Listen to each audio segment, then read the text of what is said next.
Días a todos ustedes, dominicanos de aquí y de allá, desde Sol de la Mañana. Julio, quiero que me permita unos minutos extras si acaso me paso, porque he preparado algo sobre el tema de metanol, que como es un tema, bueno, más que del metanol, del envenenamiento, de las intoxicaciones por efecto de consumo de alcohol adulterado, es un tema un poquito complicado y complejo. Entonces quiero leer algunos apuntes que hice para no equivocarme, dado los aspectos técnicos que esto contiene, y porque además estuve consultando con profesionales de altísima calificación académica, con investigadores químicos de los mejores de República Dominicana, es decir, con personas autorizadas para hablar sobre el tema. Y este es un tema de corte químico, biológico, químico. Entonces, se está hablando mucho del metanol como el factor de envenenamiento, pero solo se habla, no se presentan evidencias, no se han dado evidencias, simple y llanamente se señala, no sé si por razones de diversión o de distorsión o de lo que sea, pero no hay un fundamento real. Hasta ahora nadie públicamente ha podido decir que se trata efectivamente de metanol. Entonces, el metanol no se produce en República Dominicana.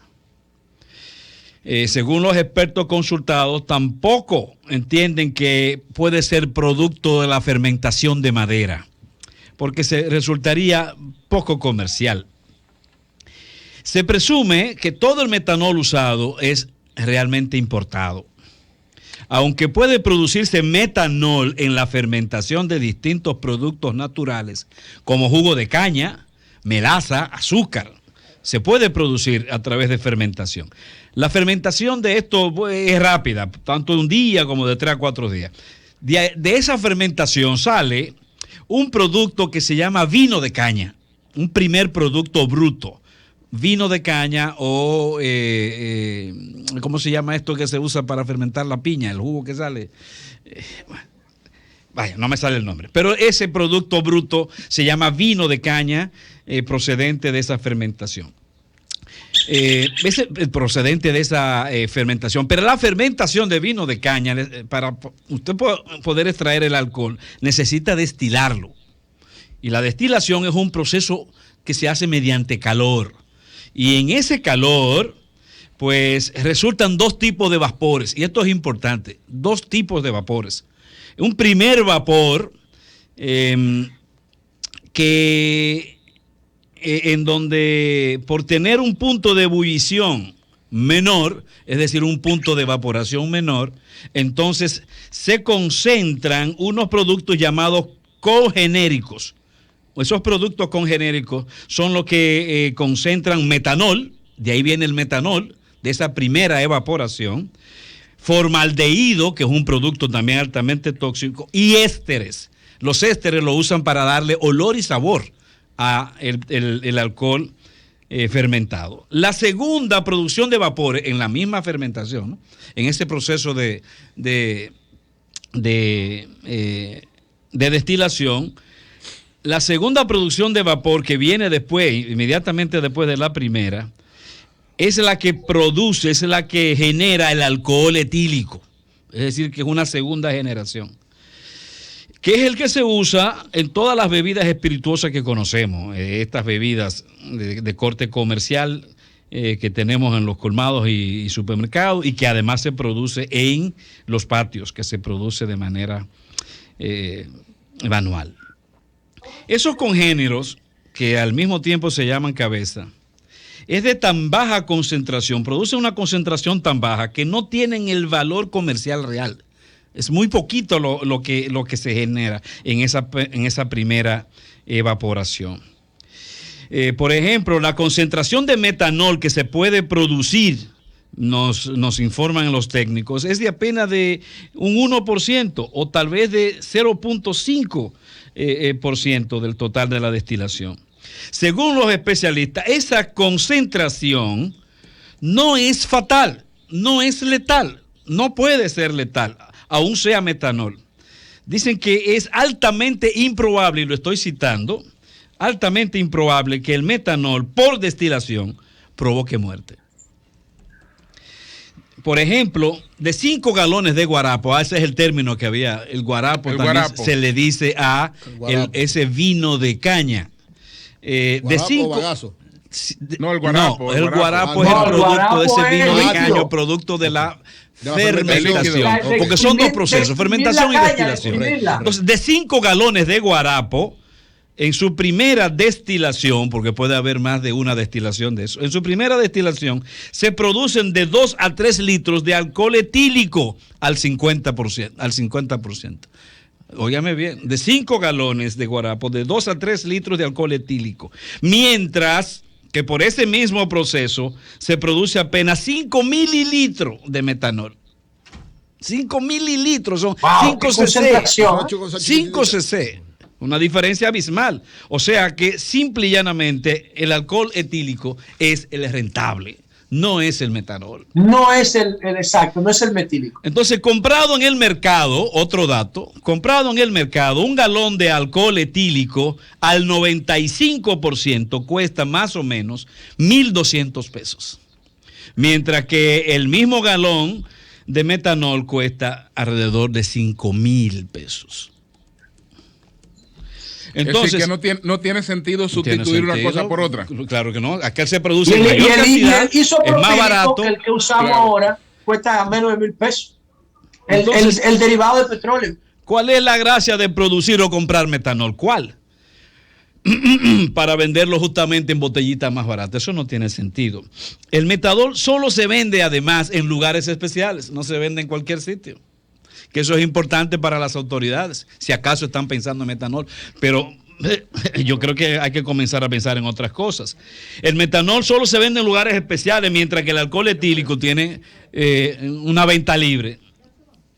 Otro dato importante, la manipulación del metanol, solo en la manipulación del metanol, no solo la ingesta, sino la manipulación es altamente peligrosa a través de los gases que emite. Por ejemplo, esos gases pueden desprenden la retina,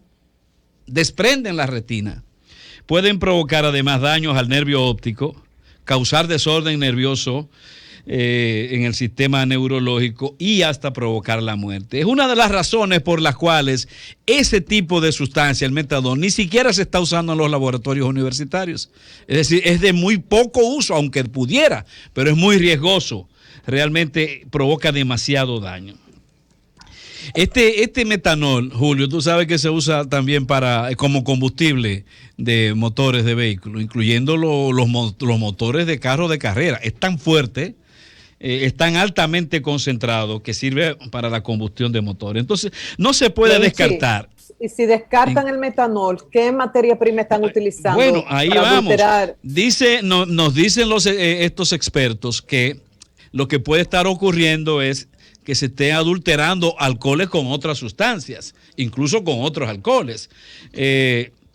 Por eso nos decía que quizás se están buscando sustancias de fácil acceso y barato, como thinner. Se usa thinner. Para adulterar, sí. Thinner para adulterar los alcoholes. El mismo, me dicen que hasta querosén se puede usar, porque son sustancias. Por eso es que cuando entra el cuerpo lo mata. Son sustancias. No, y depende solamente de la concentración. Son sustancias incoloras. Porque todas esas sustancias están dentro de nuestro cuerpo. Es la concentración. El berrón lo pueden usar como un adulterante también, que es de fácil compra. El alcohol isopropílico, que es usado para limpiar superficies y que es altamente tóxico y de fácil acceso. Ese es derivado del petróleo, Lencho. Sí. De todo esto, a mí me surge alguna pregunta a propósito de estos envenenamientos. ¿Están ocurriendo esos envenenamientos o esas desgracias por avaricia? ¿O hay alguna intención premeditada? Porque aquí hay que preguntarse todo, dado que esto viene ocurriendo con mucha frecuencia en República Dominicana y grandes cantidades de personas afectadas. Tampoco es ocioso preguntarse ¿quién se puede estar beneficiando de esta situación? ¿Quién? Porque esto es tan reiterativo. Y yo recuerdo, María Elena, que en los días pasados tú estuviste hablando del caso de un turista que quedó prácticamente parapléjico por efecto de un consumo de alcohol en un hotel. Él se mantiene en la clínica, es un venezolano que estaba residiendo acá, Armando Medina, y todavía está en terapia para... es gradualmente que comienza a mover la cabeza, comienza a levantar una mano, tienes como 6 meses interno. Y por supuesto, sabemos que estos tipos de adulterantes pueden provocar ese tipo de cosas, pero la pregunta y Lenchi, ¿puede haber alguna mano intencional en esto, nacional o internacional? Son preguntas, simple y llanamente, porque este es un tema complejo, este es un tema complejo. ¿Qué tú decías? Claro. La crisis del turismo dominicano del 2019 por el alcohol adulterado en los hoteles. Pero no la luz. Yo creo que fue una campaña. ¿Campaña de qué? En contra. ¿De campaña de qué y los muertos? Era una campaña de los muertos. Pero no era, pero se determinó, se hizo un estudio y se dio a conocer. El estudio dice que no fue el alcohol. Sí. Eran personas que tenían enfermedades.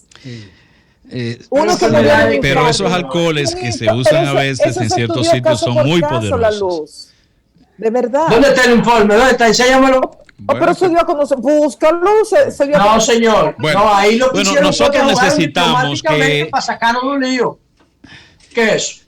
Bueno, adelante. Nosotros necesitamos conseguir información más objetiva sobre estos adulterantes. Informaciones procedentes de experticia científica, y en eso tienen que trabajar las autoridades nacionales. Es importante, el INASIP no ha hecho ningún trabajo con relación a estas personas. Es algo que debemos saber, pero nadie oficialmente, yo no he leído ningún autopsia que nos diga eso. Y sin embargo, nosotros tenemos instituciones como por ejemplo el Instituto de Química de la UAS, que pueden ofrecer estudios químicos importantísimos. Aduana tiene uno de los laboratorios más modernos y propios para este tipo de investigación. Posiblemente otras universidades como la UNFU, pero aquí hay equipos y hay personal capacitado para desarrollar los mejores estudios e investigaciones sobre esto, porque no podemos seguir actuando a ciegas. Simplemente nos estamos acostumbrando y acomodando a decir, a vociferar cuántas personas se intoxicaron, cuántas personas murieron, cuántas y cuántas, solamente el elemento numérico, pero necesitamos que la sociedad y las autoridades comiencen a trabajar sobre bases objetivas. Así es que yo entiendo que se trata de elaborar, ya el gobierno, el Estado, quienes sean, tienen que comenzar a elaborar una política distinta, como tú decías al principio, Martínez Pozo. O sea, esto no es un asunto solamente de meter preso a la gente, no es solamente un asunto de represión, aunque se reprima conforme a la ley, pero se trata de informar, se trata de educar, se trata de tomar algunas otras disposiciones necesarias para que este tipo de problemas no siga ocurriendo, porque esto es una epidemia prácticamente casi cada año. Y perdón, hablamos ahora de números, pero realmente son las estadísticas. Esas son las estadísticas reales para este tipo de temas. Habría que ver, porque, y con esto ya concluyo,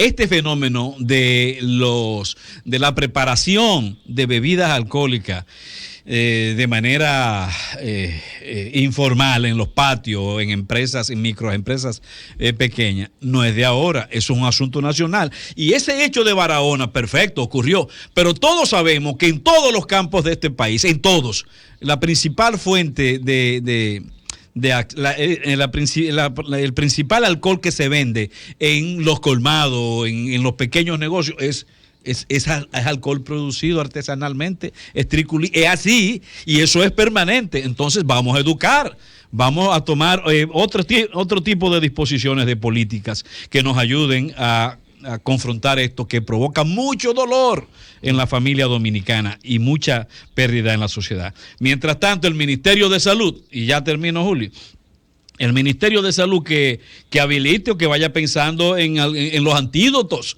que no basta con lavado de estómago, no basta, porque el alcohol entra inmediatamente, llega al estómago, no se digiere, el alcohol pasa a la sangre automáticamente.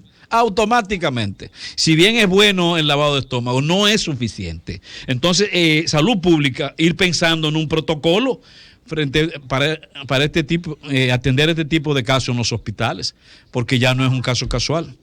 Cambio y fuera.